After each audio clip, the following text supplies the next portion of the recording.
Boa tarde, telespectadores de nosso programa Conexão Ambiental.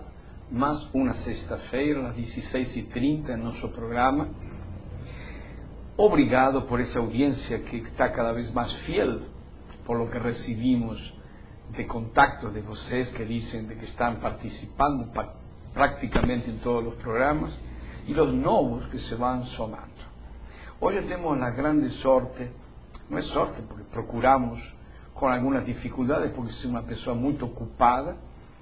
Hoje vamos entrevistar ao Dr. Marcelo Arno Neifling, que é advogado, bacharel em Ciências Jurídicas e Sociais, mestre em Instituições Jurídico-Políticas, doutor em Direito do Estado. Professor da USP, vem hoje para aportar, para entregar a você, para contribuir por o conhecimento e também para conhecer as experiências aquelas que deram certo e que necessitam ser replicadas, que necessitam ser continuadas. Homem jovem, pero de grande experiência, um militante permanente nas questões que ele acredita e que são, obviamente, de todos. Marcelo está aqui, eu lhe agradeço sua aceitação a este convite e tê-lo entre nós, neste grande público que nos assiste. É uma alegria particular, Eduardo, poder estar aqui na tua companhia, para que possamos dialogar e conversar dentro do programa Conexão Ambiental. E eu vou saudar então a organização, o Instituto que nos acolhe aqui, né, os teus apoiadores também, que é sempre importante, e saudar também o espaço da TV e também os teus telespectadores, porque de fato nós não encontramos na mídia brasileira um espaço propriamente democrático, né? Ele é um espaço pautado não pelas ideias de interesse coletivo, mas sim normalmente pelas ideias pautadas pelo interesse econômico. E eu de fato, como perguntavas, e conversávamos há pouco, me sinto sim, apesar de professor, um ativista, né? Me sinto um ativista, me sinto um homem do meu tempo, um sujeito do meu tempo e, portanto, envolvido com as questões, os problemas reais do mundo real que nos cercam e que nos preocupam a todos. Então, se de alguma forma podemos contribuir aqui com o conhecimento, poderíamos partir da ideia do que é o conhecimento, o que eu particularmente entendo como conhecimento. E eu particularmente entendo o conhecimento como esta característica humana, né, da possibilidade de diálogo, da comunhão do homem com o seu grupo, em meio a uma natureza circundante. E eu quero acreditar que o nosso diálogo hoje vai se pautar exatamente por essas questões. Tanto a posição subjetiva, a posição do homem, da mulher na nossa sociedade e esta questão complexa que é a questão ambiental e as suas diversas conexões de sentido, e certamente haveremos de encontrar várias delas aqui na nossa conversação. Então, conhecimento para mim é isto, e transmitir esse conhecimento como um professor de uma universidade pública, entendo que seja a minha obrigação, a minha missão funcional de retransmitir ideias para que essas ideias possam ser entendidas pelas pessoas e que as pessoas também possam, a partir daí, construir o seu próprio conhecimento. Porque todos nós, à medida que ensinamos e aprendemos, né, estamos exatamente desenvolvendo o processo de ensinagem, o processo de ensinamento, e certamente o que ensina muito mais do que a academia é a vida, né, e se de alguma forma a academia pode ser positiva e propositiva, que bom que ela seja assim nesses espaços democráticos, onde nós possamos ampliar de fato a comunicação entre nós com os cidadãos brasileiros, independentemente do sotaque, de nossas origens e do nosso destino, né, Eduardo? Como dizia Picasso, chegou um dia à conclusão e ele falou: o destino sou eu. O destino sou eu. O destino sou eu. Acredito. Ou seja, ninguém escreveu o destino sou eu. É muito, Marcelo, você tem uma longa experiência militante e entre essas experiências militantes eu considero por lo que li de tu biografia, que até a pesquisa, tu estudo, tu trabalho docente sempre foi com esse objetivo militante. Lo que pergunto é, estou errado ou está certo? E você desde tu começo lo vivenciou dessa maneira por todos os trabalhos que você inclusive desenvolveu em muitos estados, em muitas cidades, em muitos lugarejos do nosso Brasil. Talvez sim, Eduardo, exatamente porque eu me sinta um homem do meu tempo, ou seja, eu de fato tento pesquisar e estudar as questões, os problemas que estão exatamente nos limites entre as respostas que já foram alcançadas e aquelas que constantemente, dialeticamente, continuamos a procurar. Então, sou sim, antes de ser um professor, eu sou um ativista. E sou um ativista porque, digo sempre, quando atuo nos movimentos sociais, juntos com grupos organizados, ou por vezes nem tão organizados, da sociedade civil, eu uso sempre a expressão de que eu prefiro estar junto com as pessoas.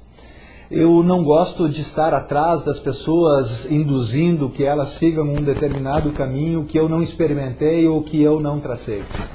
E também não gosto de estar à frente dizendo venham por aqui como se eu tivesse a salvação e tivesse a verdade absoluta. Não tenho essa pretensão e não carrego comigo essa pretensão de verdade. E exatamente por isso eu prefiro andar com o meu povo. E quando eu falo de povo, eu não uso o povo como uma metáfora. Do meu ponto de vista, quando a Constituição se refere a povo, ela está se referindo a pessoas, a gente. E exatamente nesse sentido, eu me sinto compromissado do ponto de vista de classe, me sinto compromissado do ponto de vista ideológico e me sinto compromissado principalmente como um ser humano com as pessoas. Eu estou muito mais preocupado com as pessoas do que com as coisas. Eu estou olhando muito mais as pessoas do que as instituições. E quando eu estudo as instituições exatamente para que elas de alguma forma possam melhor servir a nossa gente, ao nosso povo. Então, de fato, eu tenho todo um histórico de engajamento, de ativismo, tenho práticas ativistas. Eu destaco sempre uma citação do professor Fábio Conder Comparato, quando ele dizia para a gente: quem sabe faz, quem não sabe ensina. Eu devo te confessar, Eduardo, que pensei uma década aproximadamente sobre essa manifestação do professor Fábio. E à medida que a maturidade vai chegando, eu vou me convencendo que ele de fato tem razão. E também por isso, cada vez mais, eu tento estar com os meus alunos fora da sala de aula. Ou seja, buscar os problemas reais e a partir da identificação dos problemas reais, buscar teorias que possam eventualmente ajudar a dar respostas ou a jogar luzes sobre problemas que são enfrentados no cotidiano das gentes, das pessoas no dia a dia. Então eu de fato me sinto um agente de transformação, utilizo a técnica que domino, que é o direito, como uma arte, mas uma arte que está à disposição das maiorias e não das minorias. É de fato uma arte que prega a liberdade, que prega a livre manifestação dos pensamentos e que prega a dialética sobremaneira, ou seja, a dialética como elementos de teses, antiteses e por aí afora. Então, de fato, a minha história de vida, ela se confunde bastante com as minhas teorias, podemos dizer assim.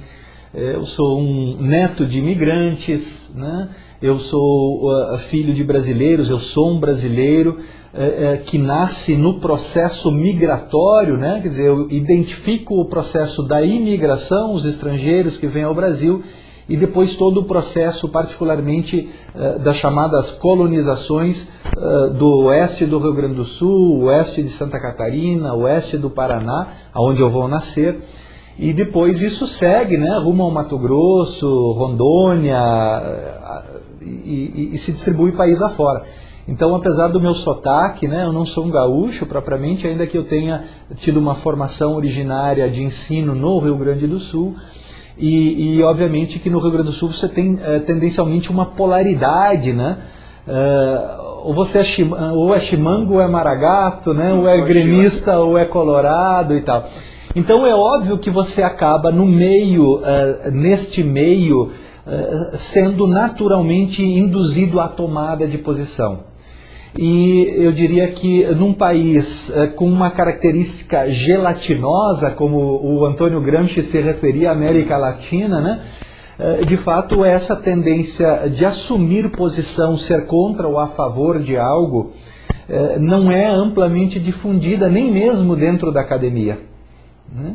E obviamente que a história brasileira, por conta principalmente da ditadura, ela mostra o quão duro o Estado brasileiro sempre foi contra aqueles que se insurgiam, ousavam pensar e ousavam falar, né? E obviamente como eu me descubro politicamente como um homem político, por assim dizer, no meio do processo da abertura, eu entro na universidade em 1987, eu estudo direito constitucional dentro do processo constituinte de 88, né? Começa lá 86 a eleição, 87 e 88 a elaboração propriamente dita da Constituição Brasileira de 88, a Constituição Cidadã. Eu vou recebendo uma formação que estava exatamente situada numa universidade que tinha características de um estudo marcantemente à esquerda, marxista inclusive, né, ativista. Então eu venho de um berço, de uma formação, de uma graduação com um diálogo atípico na própria relação professor-aluno, né, quer dizer, nós aprendíamos muito mais sentados fora da sala de aula, tomando um chimarrão, conversando com os nossos mestres, do que propriamente dentro da sala de aula. E eu fui descobrindo isso, e obviamente que com os títulos, à medida que os títulos foram sendo acumulados, tanto na graduação em Direito, quanto depois no mestrado, na Federal de Santa Catarina, com um sanduíche de mestrado em Caracas, na Venezuela, ou depois o próprio doutoramento que eu venho fazer aqui na PUC de São Paulo, e acabo fazendo um sanduíche e rodando 8 países da Europa, baseado a partir da Alemanha, que foi a universidade que me recebeu. Eu de fato trato de pôr a mochila nas costas e conhecer o meu país em primeiro lugar, conhecer a América do Sul, a América Latina em segundo lugar, que me julgava ser isso muito importante, e depois eu vou abrindo os espaços e os horizontes, andando mundo afora, obviamente sempre aprendendo e sempre sendo desafiado pela prática cotidiana, que é o que efetivamente ensina, né, Eduardo? Então sim, sou um ativista, sou um militante, e o meu exercício profissional, ele potencializa exatamente essas experiências, e ele projeta parte dessas experiências na minha relação com os meus alunos e particularmente com a comunidade que eu sirvo. Parabéns, Marcelo. Tomara tivéssemos no Brasil alguns, não muitos milhares, 1000. Já com 1000 sozinhos estaremos perfeitamente equilibrados em nossas necessidades. Agora bem, quando estava lendo sobre tu histórico, sobre aquelas coisas que tu experiencia dio y que sirvió, encontré obviamente algo importante que es más o menos ven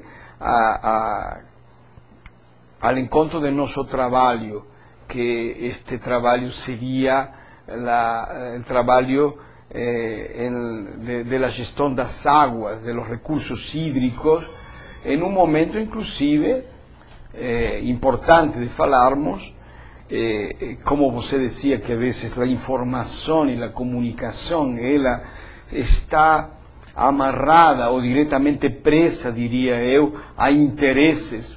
Estes pueden ser intereses económicos como pueden ser intereses políticos. Yo acho que especialmente en la región donde nos habitamos, el sudeste, y en aquella que se continúa, que es el sur, nos sobra agua, como todo el mundo dice.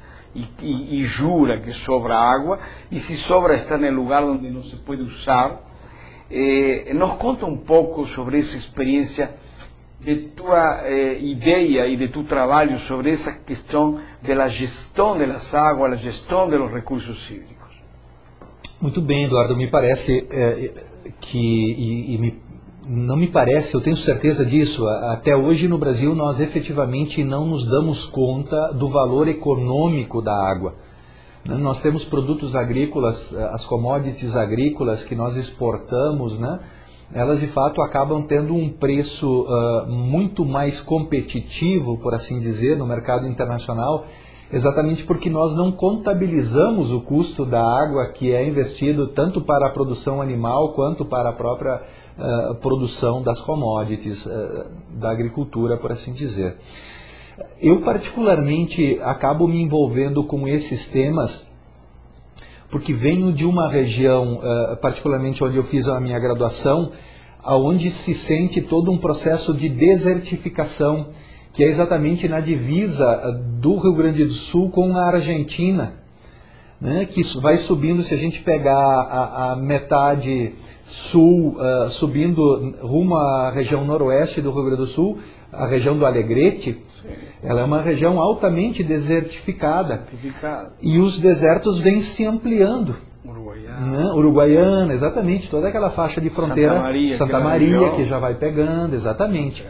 Então eu particularmente na minha juventude, até por ter tido boa parte, até os meus 10 anos, eu sempre vivi no interior, então eu tenho esta vivência concreta de uma família por assim dizer, ainda que meu pai não fosse um colono, nós vivíamos nas colônias, né? Meu pai era um pastor luterano, então ele obviamente se envolvia com as comunidades, com as igrejas e por consequência estava envolvido com o meio agrícola. Então eu tenho esta vivência desde a minha infância, eu vejo o processo da inserção da soja sendo introduzida no Brasil, né, que começa exatamente toda essa cultura, eu vi isso acontecer, e obviamente como eu tenho este olhar da infância sobre a agricultura, eu tenho a clareza da importância do tema da água para a questão da agricultura. Quando eu me deparo concretamente, de uma forma mais dinâmica, na intervenção sobre a questão da água, isto vai acontecer no que nós chamamos no Brasil Estado Água, que é o estado de Mato Grosso, porque ele é o estado que concentra o maior número, ele tem duas bacias que dividem ali, né? Ele vai ter a bacia do Amazonas e a bacia do Paraná. Ele vai ter um divisor de águas praticamente ali na região de Diamantina, na metade do estado de Mato Grosso, né? Então, a partir dali do estado de Mato Grosso, eu vou conhecer as grandes bacias, e a bacia do Rio Paraná, particularmente, ela tem as grandes nascentes ali situadas. Num município chamado Lucas do Rio Verde, eu consigo desenvolver a experiência teórico-prática. Essa experiência teórico-prática, ela acaba trazendo toda uma nova forma de ver a água, já dentro da nova legislação do tema de água. E aí envolvendo, obviamente, as agências, os comitês de bacia, e depois dos comitês de bacia, chamadas agências de bacia, né? Eu, obviamente, que começo a estudar isto porque trabalho com o desenvolvimento de Lucas do Rio Verde. E em conversas com os então gestores do município, nós víamos que o próprio desenvolvimento econômico ele tem uma ligação direta com a gestão das águas. E quando nós falamos nisso, nós nos referimos particularmente às chamadas PCHs, as chamadas pequenas centrais hidrelétricas, porque elas são uma base muito importante da geração de energia. Então não adianta um prefeito, por exemplo, o gestor público pensar em desenvolvimento econômico se ele não tiver uma base energética. E a base energética brasileira ela está sobremaneira montada em cima de recursos hídricos. Ainda que nós ampliemos um pouco isso com potencial eólico, que eu acho que nós temos bastante para crescer ainda, a questão energética ela está essencialmente centrada em cima dos recursos hídricos. E a partir dessa experiência, a captação de uma pequena PCH, à época eram os municípios que desapropriavam a área. Essa legislação mudou, hoje a própria empresa que recebe a outorga para a construção e exploração da PCH, ela mesma desapropria as áreas, não é mais nem o poder público que faz isso, né, está dentro da outorga. Então você tem uma série de inovações no direito administrativo e direito constitucional que vão bater com essa ideia de direito do saneamento, né, o direito hídrico e por aí afora. Como eu tento estar sempre analisando os problemas mais atuais do direito, eu me deparei exatamente com essa questão da água como um direito fundamental das pessoas, em primeiro lugar, o acesso à água, e depois a utilização desta água e a geração dos fins econômicos dessa água e aí a própria exploração econômica desta água. Eu me envolvo, a partir de Lucas do Rio Verde, com um projeto de desenvolvimento de um município e de uma região. A PCH é o meu primeiro contato mais direto com a água, e imediatamente eu acabo me ligando também à ideia dos planos de saneamento dos municípios.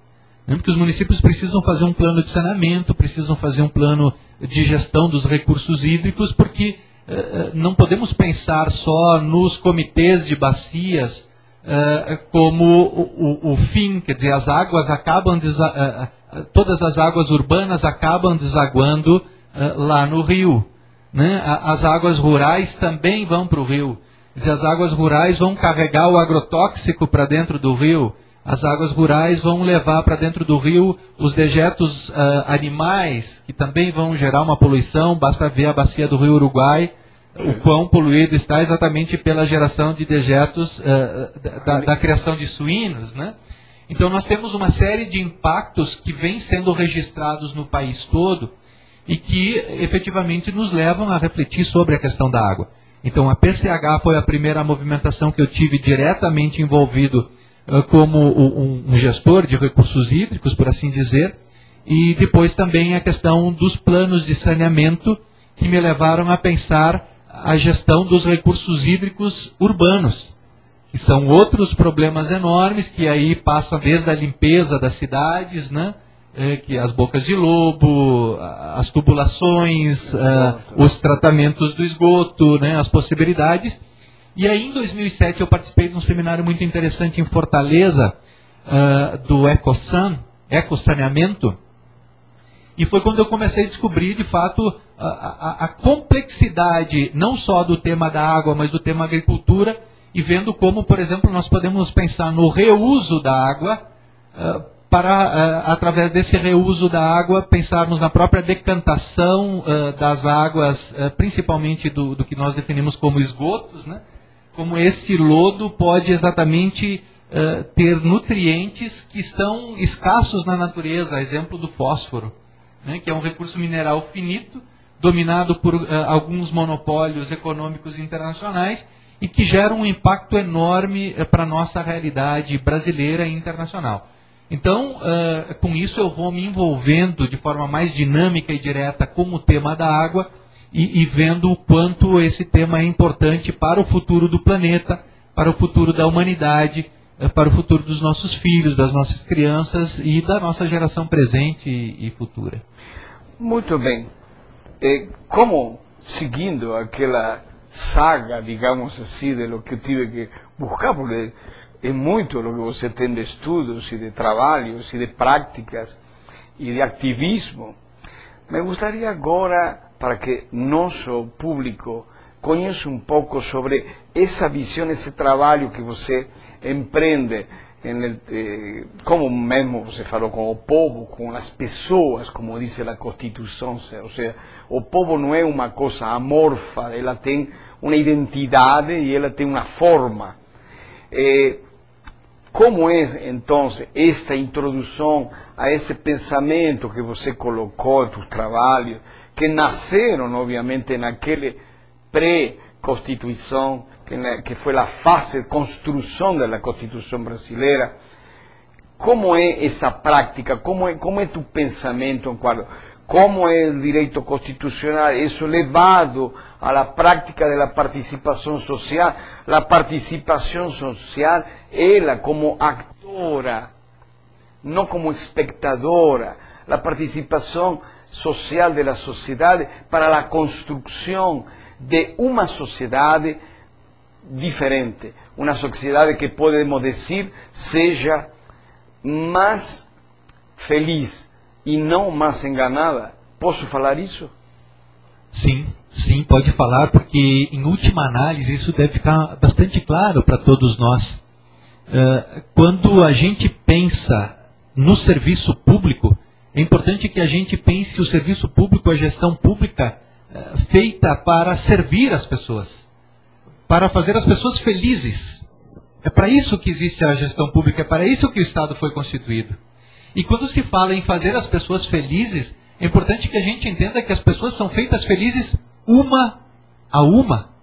Não na potência das organizações, ou dos estados, ou das instituições. Nós somos feitos felizes porque nós somos pessoas, somos cidadãos. Então eu te diria assim, Eduardo, eu tenho uma experiência de vida. Uma certa feita, o meu pai me chama, junto com toda a minha família, chama minha família. Eu, à época, tinha 14 ou 15 anos, e eu vivia no centro da cidade. Era uma pequena cidade, à época com cerca de 40 mil habitantes, no interior do Rio Grande do Sul. E ele diz, agora nós não vamos mais viver no centro da cidade. Agora nós vamos viver com os pobres e como os pobres. E ele dá uma guinada na vida dele. Em cerca de 6 meses nós estávamos vivendo na periferia, na penúltima rua da cidade. E ele dizia pra gente, eu acredito que isso possa no futuro ajudá-los a entender a sociedade brasileira. Porque eu vivia no centro da cidade, na frente do clube, na frente da igreja, do lado do banco. Os meus amigos eram os filhos da elite da cidade e obviamente eu tinha uma visão de mundo. E eu passo a ter então, a partir da minha experiência concreta de viver com os pobres e como os pobres, uma visão muito diferente. E meu pai dizia, vocês têm uma forma de sair daqui, estudando. E fomos, acabamos, eu fiz um doutorado, outro irmão, um vive na Suíça, outra irmã fez o doutorado, outro irmão tem um bom trabalho, tem dignidade, todos saímos com dignidade por meio do estudo. Então, só para te contar um pouco da minha história pessoal e de onde eu adquiro um pouco essa visão que tenho. E, obviamente, vou me engajando, então, cada vez mais, vivendo o processo da abertura, né, da redemocratização, o processo constituinte, a formação na graduação já com o novo texto constituinte, quer dizer, eu vou estudar o direito constitucional na Constituição de 88, então isso me dá, de fato, uma grande vontade de Constituição, e eu vou percebendo que os conceitos e o direito, ele não deve ser uma figura abstrata. E aí que eu te contava um pouco da história de Caracas, na Venezuela, que me chamava muita atenção. Por quê? Porque eu estudei lá em 96, e o que eu percebia, eu encontrava tanta gente vendendo bala e chiclete na rua, em banquinhas, como eu encontrava gente vendendo leis. E as pessoas, assim como compravam balas e chicletes, compravam leis. E como elas compravam as leis, elas levavam essas leis, eu ia para a periferia, para os bairros, assim chamados, né, porque eu percorria e tal. Tem uma identidade popular muito forte, porque sei da minha origem também, né? Claro. Então, não tenho medo da periferia. Eu sou um sujeito, de fato, que vai à periferia, conversa com o seu povo e tal. E eu via isso na Venezuela, as pessoas discutindo o direito. E aí me chamava a atenção, como me chama até hoje, que o artigo 64 do Ato de Disposições Constitucionais Transitórias disse em 1988 que as gráficas públicas da União, dos estados e dos municípios deveriam distribuir, imprimir e distribuir textos da Constituição, para que cada brasileiro e cada brasileira tivesse um exemplar da Constituição da República. E essa Constituição deveria ser entregue lá dos hospitais, nos quartéis. Isso até hoje não aconteceu entre nós. Então existe um distanciamento enorme entre o direito e a prática real com o mundo do direito. Então, normalmente, quando você ouve falar do direito, é para falar mal do direito. Mas não para tentar explicar o direito como um instrumento de luta. E, principalmente, o direito como um instrumento de empoderamento das pessoas. Como indivíduos e também com os seus grupos, da importância da articulação das pessoas também em organizações. Desculpa, pero justamente a Constitución dice que el poder emana do povo. Perfeito, no artigo 1º, parágrafo El artículo único. primero es el único Não. pétreo. Perfeito, pétreo. Pétreo. E é interessante que você, quando ouve falar do povo, então tem alguém dizendo lá, não, vamos governar para o povo, vamos governar pelo povo, mas poucos dirão, vamos governar com o povo. Isso faz toda a diferença.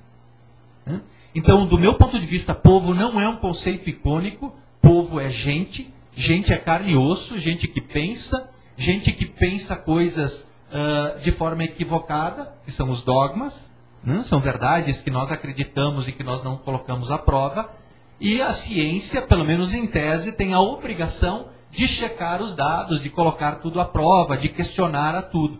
E é um pouco disso que eu vou, então, juntando esses elementos todos, para, de fato, me preocupar essencialmente em estudar e produzir conhecimento que sirva ao meu povo. Então, de fato, me interessa pouco falar para doutores, né? Me interessa, sim, falar para pessoas simples, para que nós possamos cada vez mais nos aproximarmos dessas ideias do direito, usando o direito como um instrumento de luta, um instrumento de transformação social, né? Para que nós possamos, então, avançar do ponto de vista do artigo 205 da Constituição.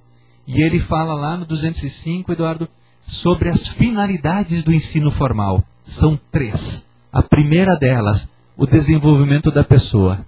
Então todos nós, o tempo todo, estamos nos formando como pessoas, estamos evoluindo, estamos querendo ouvir, dialogar, conversar, porque é com o outro que nós nos identificamos e nos desenvolvemos. Então, desenvolvimento da personalidade como uma finalidade da educação formal. O segundo, o desenvolvimento da cidadania como um elemento marcante da educação formal. Portanto, a cidadania também requer um preparo e requer ensino, né?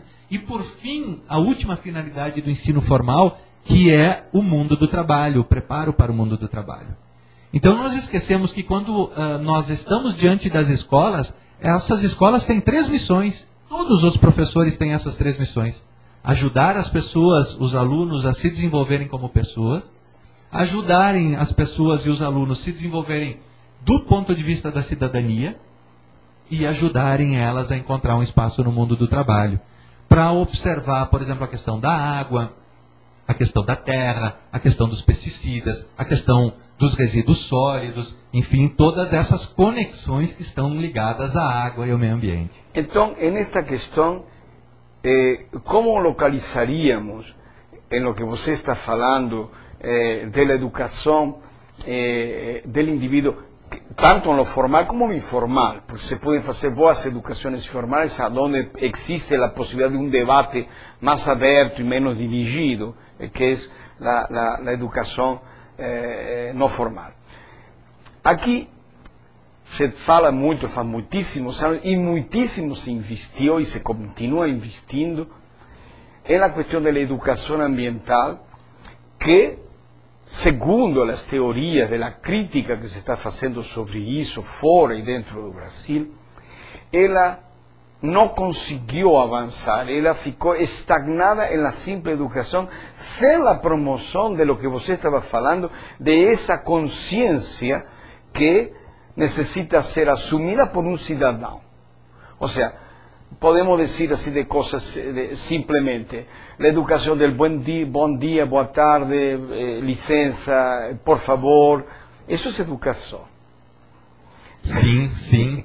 Me chamou agora, lembrei, quando você falava, Eduardo, lembrei, na Suíça, né, eu lembro de um cumprimento que, em última análise, eu andava pelas pequenas cidades na Suíça, tenho um irmão que vive lá, então eu tive um contato maior com o povo suíço, e é muito interessante de ver você andando na rua e as pessoas dizem para você o cumprimento para com o outro. Ou seja, a obrigação de te saudar, a obrigação que eu tenho de fazer, te dar um bom dia, uma boa tarde, porque se você está nesse ambiente, porque algum motivo você está nele, então eu preciso te reconhecer como pessoa para que nós tenhamos uma convivência harmônica e pacífica. Outra coisa que aprendi na Alemanha com o meu professor, ele disse, Marcelo, vocês no Brasil excluem as pessoas. vocês pegam as pessoas e dizem, quem é aquele sujeito? Aquele é o vagabundo. Então, como se vocês pegassem as pessoas, o vagabundo, e julgassem que pudessem pendurá-las nas paredes, como se elas ficassem levitando. Ele diz, olha, nós aprendemos aqui na Alemanha que se o sujeito diz o seguinte, eu quero ser um vagabundo, nós, como Estado, chamamos esse vagabundo e perguntamos a ele, você quer trabalhar? E ele nos responde, eu não quero vender mais-valia para ninguém. Pois bem, é um direito seu. O senhor quer ser empreendedor? Não, eu não quero desenvolver o capitalismo. Pois bem, é um direito seu. Então nós devemos reconhecer o quê? Que é um direito seu ser vagabundo.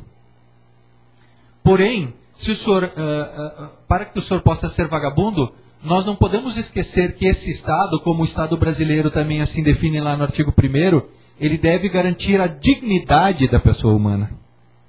Então o que faz o Estado na Alemanha? Diz o seguinte, nós te reconhecemos como vagabundo por quê?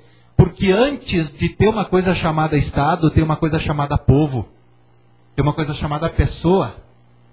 Então o Estado diz, eu vou garantir para você o mínimo necessário para que você tenha a sua dignidade, para que você possa comer, para que você possa morar, e para que teu filho não tenha que assumir uma condição de vagabundo quando ele não fez essa opção esponte própria, por livre-arbítrio.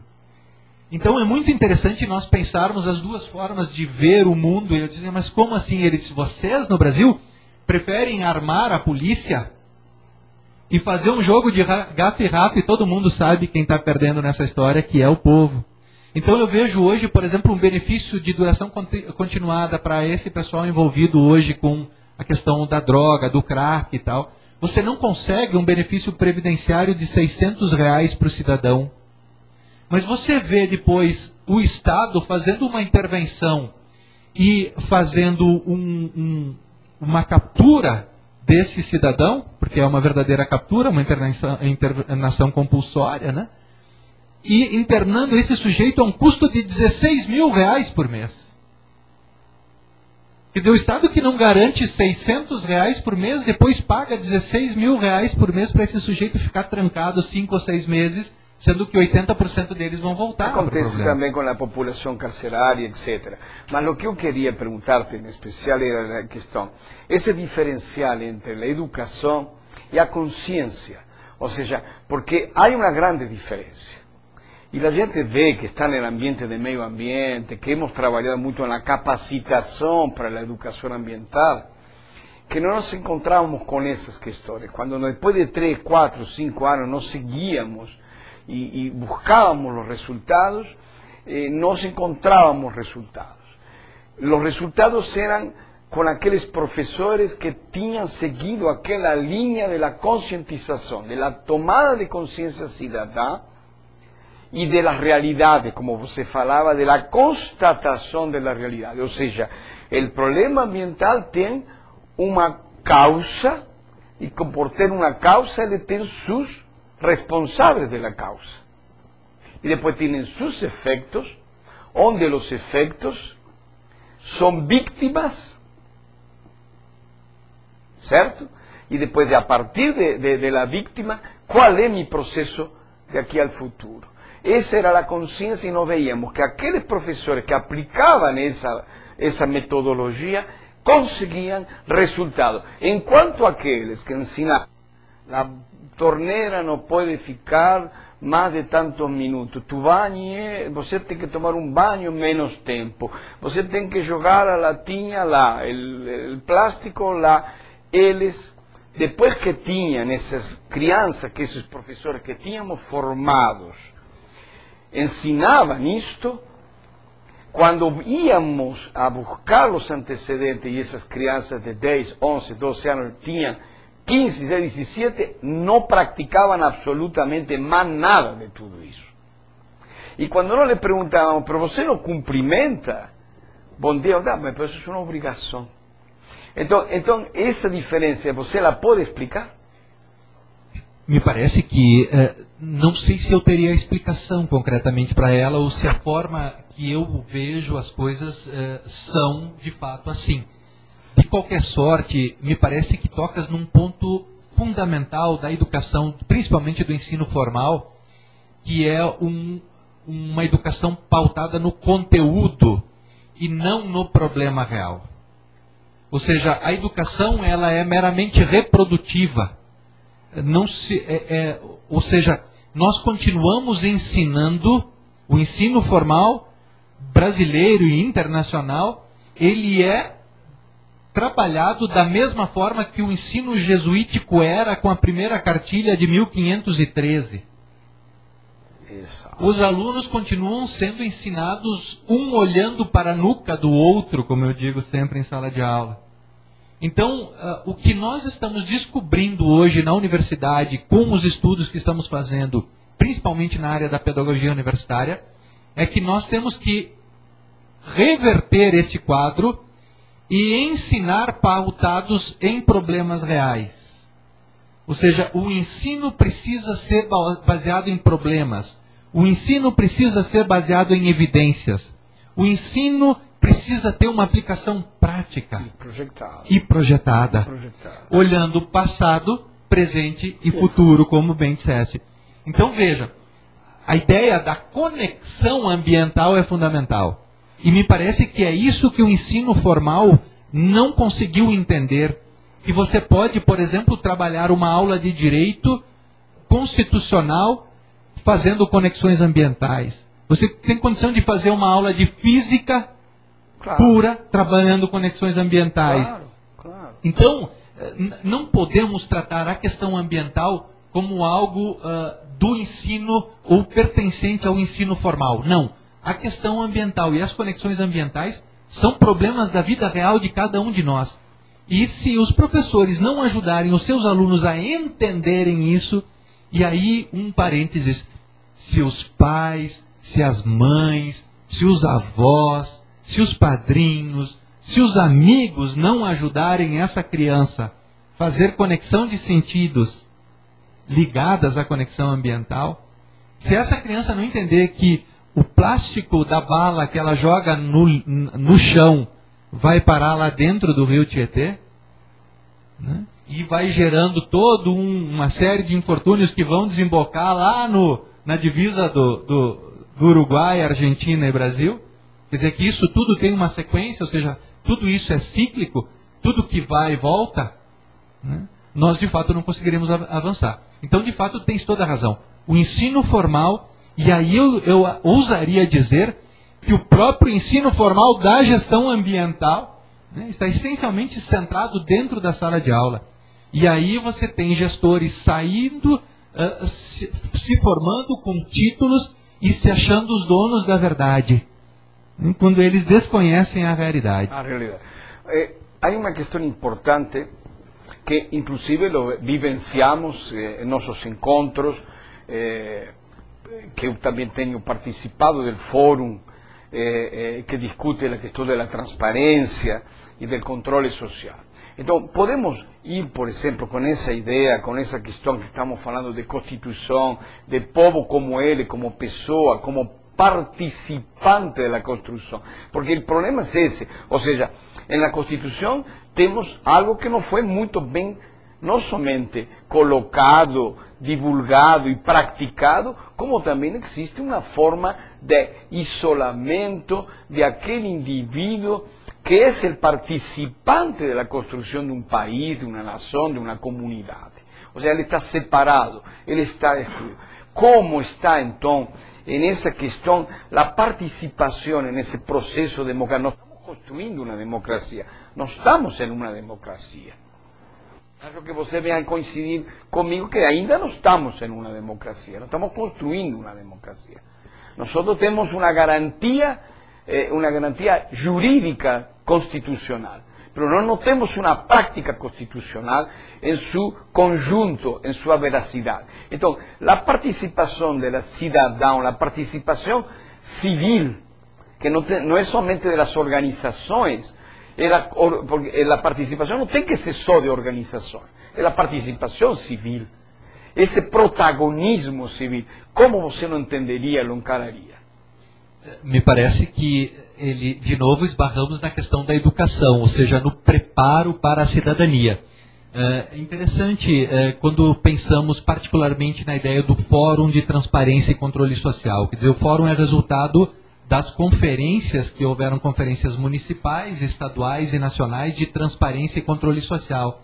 Com essa nova lei de acesso à informação, 11.527, que então alargou a possibilidade e mudou o paradigma da administração pública, porque a informação pública, a partir daí, os documentos públicos, eles passaram a, efetivamente mudou o paradigma, porque a regra passou a ser a publicidade e o sigilo a exceção.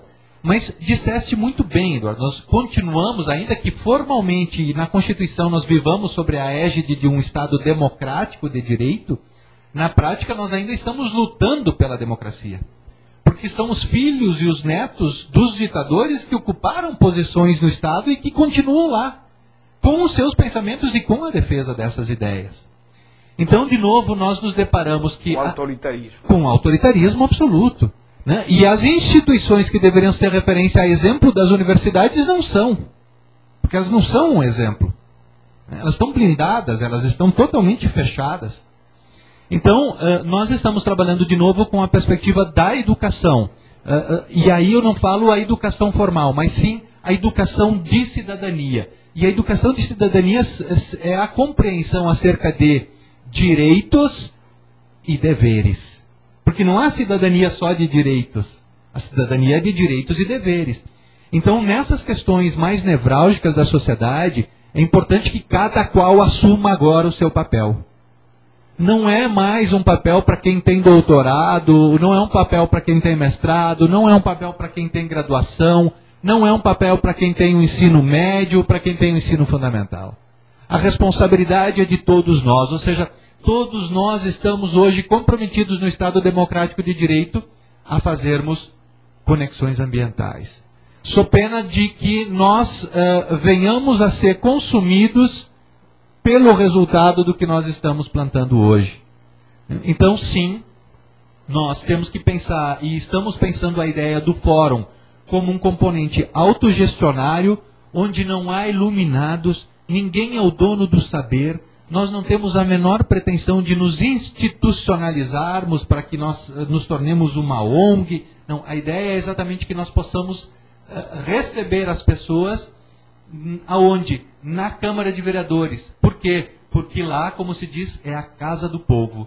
Então nós nos reunimos uma vez por mês dentro da Câmara de Vereadores para discutirmos temas de transparência e controle social, para nos empoderarmos acerca dessas ideias, para aprendermos juntos sobre essas ideias e para pressionarmos as entidades de controle interno e de controle externo a que elas também se ambientem a esta nova possibilidade de controle, que é o controle social. E como bem disseste, Eduardo, o controle social, ele não se dá só através de organizações da sociedade civil. Ele se dá principalmente pela participação do indivíduo, um a um, que vai buscando a sua felicidade, olhando que a sua felicidade não existe sem a felicidade do outro. A questão ambiental não é só uma questão de me fazer feliz ou te fazer feliz. É uma questão de todos nós sermos felizes e termos o que a Constituição nos garante, que é um meio ambiente sadio e saudável. Quando nós olhamos para a questão das águas hoje e vemos, por exemplo, que dias que chove muito, parte da água do rio Tietê, esse que nós vemos no dia a dia, é deslocada para a reserva, para Billings, para a represa, significa o quê? Que nós estamos consumindo esta água nas nossas torneiras. Então o problema não é abrir ou fechar a torneira como alguns acham que é o ensino ambiental. Não, a conexão ambiental é muito maior. E é exatamente a possibilidade de tantos tipos de discussão é que geram exatamente a possibilidade de cada cidadão, de cada cidadã se envolver nos debates que lhe dizem respeito. E indiscutivelmente a água diz respeito a todos nós. Nós já estamos com problemas de déficit de abastecimento de água em São Paulo. Nós já estamos puxando água de outros municípios para garantirmos o abastecimento de água aqui em São Paulo. E tu és um especialista, sabe muito bem disso e certamente transmite isso até o público. Então, não dá mais para deixar isso para as organizações. E aí tem um colega nosso lá do fórum, o Luiz Otávio, ele se apresenta sempre como ING. Ele diz, olha, eu sou um indivíduo não governamental. Eu não pertenço a nenhuma ONG, eu não pertenço a nenhuma associação, eu sou um indivíduo que luta pela transparência e pelo controle social. E é disso que nós precisamos, indivíduos não governamentais. Quem sabe os teus ouvintes se tornarão, ou já são, certamente, indivíduos não governamentais engajados com condições ambientais. Com certeza que sim. E lembrando também que tem um colega, Alan Carvalho, que ele disse, eu sou sociedade civil, não sou sociedade servil. O Alan Carvalho, de fato, ele milita bastante. Eu o conheci nessas lutas da Consocial. O Alan é um ativista particularmente do Conselho de Desenvolvimento Social, né? E ele é uma figura humana bárbara e, de fato, ele chama de novo a essa atenção, né? Eu sou sociedade civil, eu não sou sociedade servil, como bem disse. Exatamente. Então, é um pouco disso. Eu como ativista, como professor, eu uso as ferramentas, e as ferramentas que não servem para mim, eu não transmito aos meus alunos. Porque se não servir para mim a aplicação concreta, junto com a minha luta, com quem caminha comigo e junto com quem eu caminho também, é porque certamente não vão servir para os outros. Então, o direito, o conhecimento é uma ferramenta, né? Ela é uma ferramenta humana, do homem comungar com seu grupo. Daí a importância de nós fazermos os chamamentos a todos que venham, que ocupem os espaços públicos, que participem das audiências de elaboração do plano plurianual, porque elas vão marcar os próximos 4 anos, que participem das discussões do plano diretor, porque elas fazem um planejamento de 20 anos. E dentro dessas grandes discussões do plano plurianual, do plano diretor, das leis orçamentárias, da lei de diretrizes orçamentárias, das leis orçamentárias, esta é a chave da discussão. Porque se nós não conseguirmos garantir dotação orçamentária e principalmente fazermos a política pública entrar na agenda pública, nós teremos dificuldade lá na frente e provavelmente não dá para dizer que nós colheremos resultados amargos, né? Provavelmente nós não colheremos, principalmente se nós nos referirmos à água, que foi um dos temas da nossa pauta aqui. Então o envolvimento de todos é imprescindível e não há nível de conhecimento para isso. Basta o espírito público, o espírito republicano. Exato. Esta é uma coisa interessante que você está falando, que é esse espírito republicano. A república não é simplesmente um papel formal, a república é uma prática da cidadania, uma prática dessa república que é através do dia a dia de cada cidadão, onde ele está buscando, como você falou, a participação não simplesmente a participação em um evento ou a participação em um determinado espaço de debate, de discussão. Isso faz parte da participação, mas a participação do cidadão, a participação desse controle social que ele realiza todos os dias. Ele se autocontrola no dia de suas 24 horas. Te peço, nosso programa já está concluindo, mensagem que você queira dar a nossos telespectadores para que les sirva para sua reflexão. Me parece que as conexões ambientais têm um grande espaço hoje na discussão de transparência e controle social. Então, o engajamento das pessoas do ponto de vista individual, como indivíduo, como pessoas, como grupos e como organizações, é fundamental para que a gente possa pensar um futuro de qualidade, com dignidade humana, com valores fundamentais para qualquer sociedade republicana, que significam, em última análise, a própria preservação da nossa espécie, porque não escaparemos disso e dessa finitude, esse prolongamento depende de conexão ambiental. Muito obrigado, Marcelo, foi um grande prazer ter você no programa.